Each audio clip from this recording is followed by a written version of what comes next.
പ്രിയപ്പെട്ട കൂട്ടുകാരെ, നാം ഇന്ന് പരിചയപ്പെടാൻ പോകുന്ന വിശുദ്ധൻ്റെ പേരാണ് വിശുദ്ധ അലോഷ്യസ് ഗോൺസാഗ.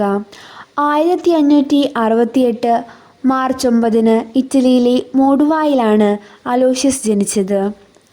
ഈശോ മറിയം എന്ന തിരുനാമമാണ് ഈ ബാലൻ ആദ്യമായി ഉച്ചരിച്ചത്. നല്ല വ്യക്തിത്വത്തിന് ഉടമയായിരിക്കുക മാത്രമായിരുന്നില്ല അലോഷ്യസിൻ്റെ ആഗ്രഹം.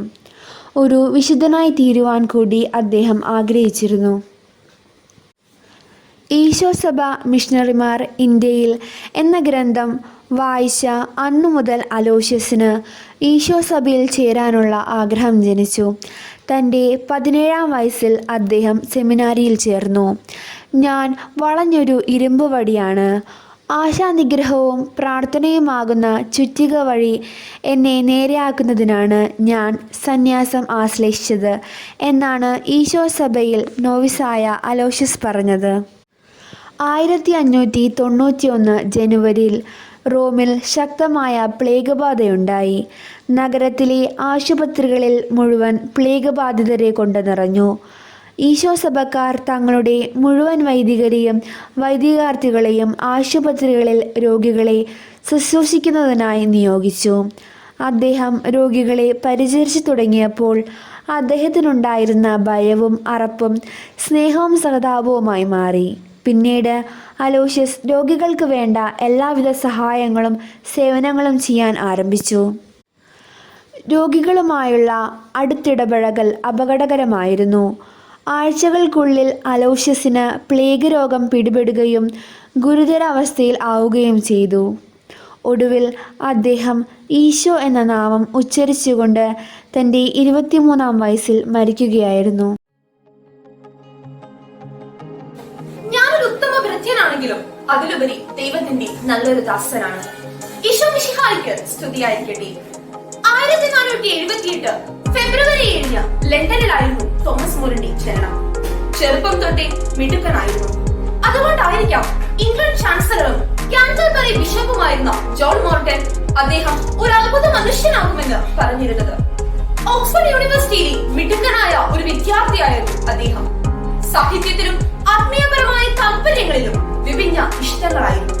സന്യാസ ജീവിതത്തെ അദ്ദേഹം കൂടുതൽ ഇഷ്ടപ്പെട്ടിരുന്നു.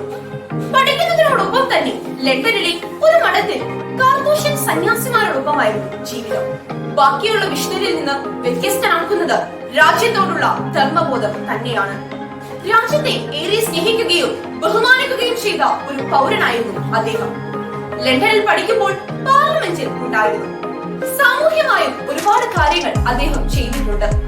ഹെൻറി 7 രാജാവായിരുന്ന സമയത്ത് നികുതി ശിക്ഷാധിപത്യത്തെ എതിർത്തുകൊണ്ട് ഒരുപാട് സംസാരിച്ചിരുന്നു.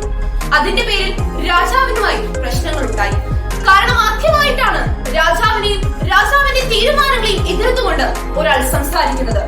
അതുകൊണ്ട് തന്നെ പാർലമെന്റിൽ നിന്നും ഇറങ്ങിയിരുന്നു. ഹെൻറി 7 കാലം കഴിഞ്ഞ ശേഷമാണ് രാഷ്ട്രീയത്തിലേക്കും സാമൂഹ്യ പ്രവർത്തനങ്ങളിലേക്കും അദ്ദേഹം തിരിച്ചിറങ്ങിയത്. അന്നത്തെ കാലത്ത് നിലനിന്നിരുന്ന സാമൂഹ്യ വ്യവസ്ഥിതികളെയൊക്കെ മറികടന്ന് ഒരു ഉട്ടോപ്യൻ ആശയത്തെ വിശദീകരിച്ചുകൊണ്ട് ഉട്ടോപ്പിയ എന്ന 3 ഭാഗമുള്ള ഒരു പുസ്തകം അദ്ദേഹം പുറത്തിറക്കി. അക്കാലത്ത് സ്ത്രീ വിദ്യാഭ്യാസത്തിന് പ്രാധാന്യം നൽകുന്നത് അസാധാരണമായിരുന്നു. ചിലർ സ്ത്രീ വിദ്യാഭ്യാസം വേണമെന്നൊക്കെ പ്രസംഗിക്കുമെങ്കിലും പ്രവർത്തിക്കാറില്ല. പക്ഷെ നേരെ മറിച്ച് തോമസ് മൂർ തന്റെ ഭാര്യയ്ക്കും പെൺമക്കൾക്കും നല്ല വിദ്യാഭ്യാസം നൽകി കുടുംബത്തിൽ നിന്ന് മാതൃക കാണിച്ചു. ഹെൻറി 8 രാജാവായിരുന്ന സമയത്തായിരുന്നു വിശുദ്ധന്റെ മരണം. കത്തോലിക്ക സഭയിൽ സഹോദര ഭാര്യയെ വിവാഹം ചെയ്യരുത് എന്നാണ്. ഇതിനെ എതിർത്തുകൊണ്ട് ഹെൻറി 8 പ്രവർത്തിച്ചതിനാൽ തോമസ് മൂറുമായി ഒരുപാട് പ്രശ്നങ്ങൾ ഉണ്ടായി. അങ്ങനെ വിശുദ്ധന് ഒരുപാട് പരിണത ഫലങ്ങൾ അനുഭവിക്കേണ്ടി വന്നു. തുടർന്ന് ഹെൻറി 8 വിശുദ്ധനെ കഴുത്തറുത്ത് കൊന്നു. അദ്ദേഹം കഴുമരത്തിൽ കിടന്നുകൊണ്ട് പറഞ്ഞ വാചകം ശ്രദ്ധേയമാണ്: ഞാനൊരു ഉത്തമ വൃത്യനാണെങ്കിലും അതിലുപരി ദൈവത്തിന്റെ നല്ലൊരു ദാസനാണെന്ന്. വിശുദ്ധന്റെ സാമൂഹികവും ആത്മീയവുമായ ജീവിതം കൊണ്ടും ധീരമായ വിശ്വാസ പ്രഖ്യാപനം കൊണ്ടും സഭാവിരുദ്ധ പ്രവർത്തനങ്ങളെ ശക്തമായി എതിർത്തതുകൊണ്ടും മനസാക്ഷിക്ക് ഒത്തവണ്ണം ജീവിച്ചതുകൊണ്ടുമാണ് ഇന്നും യുവജന പ്രസ്ഥാനത്തിന് അദ്ദേഹം മാതൃകയായത്. യുവജന മധ്യസ്ഥനെന്ന് ലോകം വിശേഷിപ്പിച്ചത് ഡോൺ ബോസ്കോയെ ആണെങ്കിലും കേരളത്തിലെ യുവജന പ്രസ്ഥാനത്തിന്റെ മധ്യസ്ഥൻ എന്നും വിശുദ്ധ തോമസ് മൂർ തന്നെയാണ്. നന്ദി, നമസ്കാരം.